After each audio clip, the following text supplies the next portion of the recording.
Okay, now we're going to talk about failure. Intermittent supplies, the spiral to failure. So it's estimated that over 1/3 of the urban water supply systems in Africa and in Latin America and the Caribbean, and more than half of those in Asia operate intermittently, meaning that if you go turn on the tap, you may well get nothing. And then maybe there's a certain time of day when the water comes on, or maybe it comes on every couple days, or maybe it comes on once a week. And I'm curious, I'd love to see a show of hands. How many of you have been in a place where you've had to deal with intermittent supplies? So this is a reality that we are so fortunate to not have a lot of experience with, but a lot of people on the planet, this is a daily reality. And you can imagine for whoever is running the household, this often ends up hitting women worse, and also children and girls worse.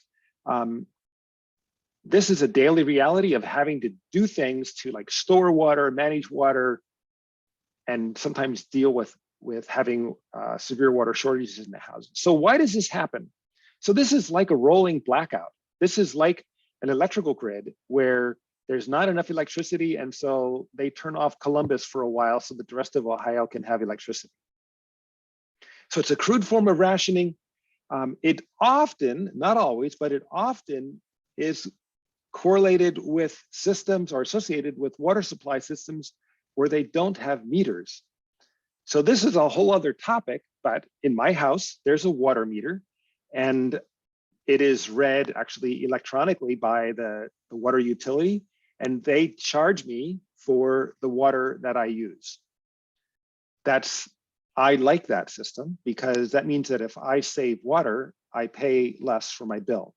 Okay, with a caveat that in my case, I use less water than their minimum, and so it doesn't matter. But anyway, it should work that ideally if you use less water, you would pay less when you're paying with a metered system. In many cities, and especially rural towns, there aren't any meters. And so when you are connected to the water supply system, you're basically paying a monthly fee that is like your access to water. You have access to the network, and no one's keeping track of how much water you're using. And that means you don't have a personal incentive to save water. And in those systems, you can just guess that in those systems, if you walk in and inspect the toilets, that a very high fraction of the toilets are leaking, and it just wasn't worth anyone's time to fix them because they weren't getting billed for it.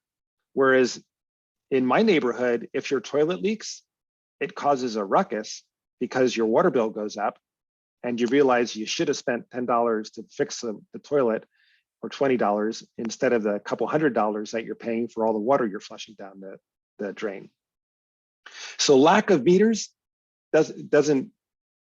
people don't tend to conserve water when they don't have water meters. And so then the way to ration the water is just to turn it off to everybody on a daily basis, or maybe give, or other cycles.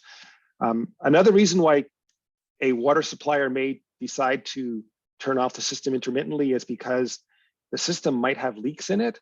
And so they can reduce how much water they are losing to leaks by turning off the water to the system part of the time. So another failure mode.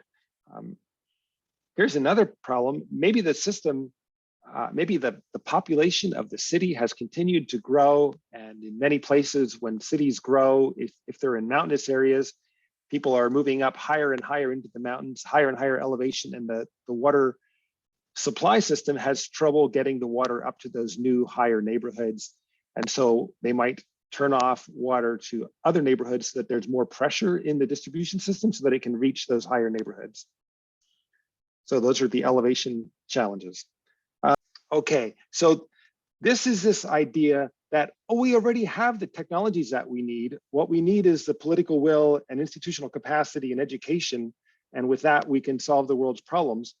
And I just had this reflection. This statement was made back in 2005, and that was before electric cars.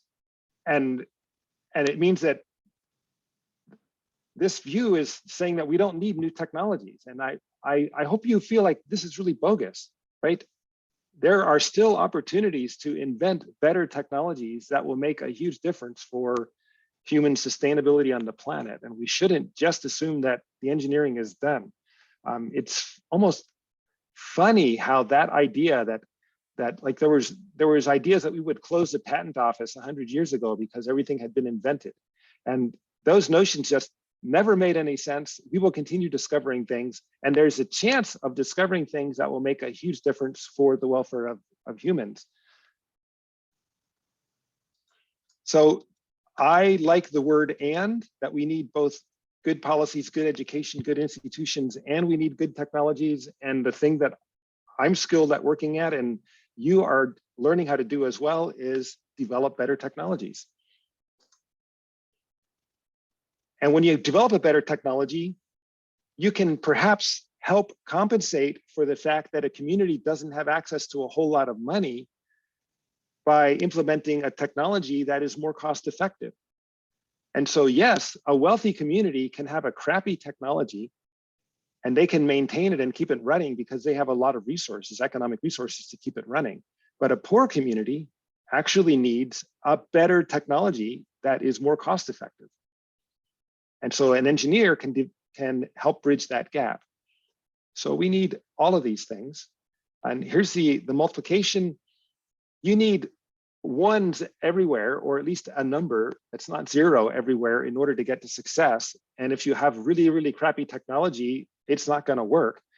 If you have excellent technology that is really, really cost effective, the community can be poorer and can still make it work, and you can still get that one of success.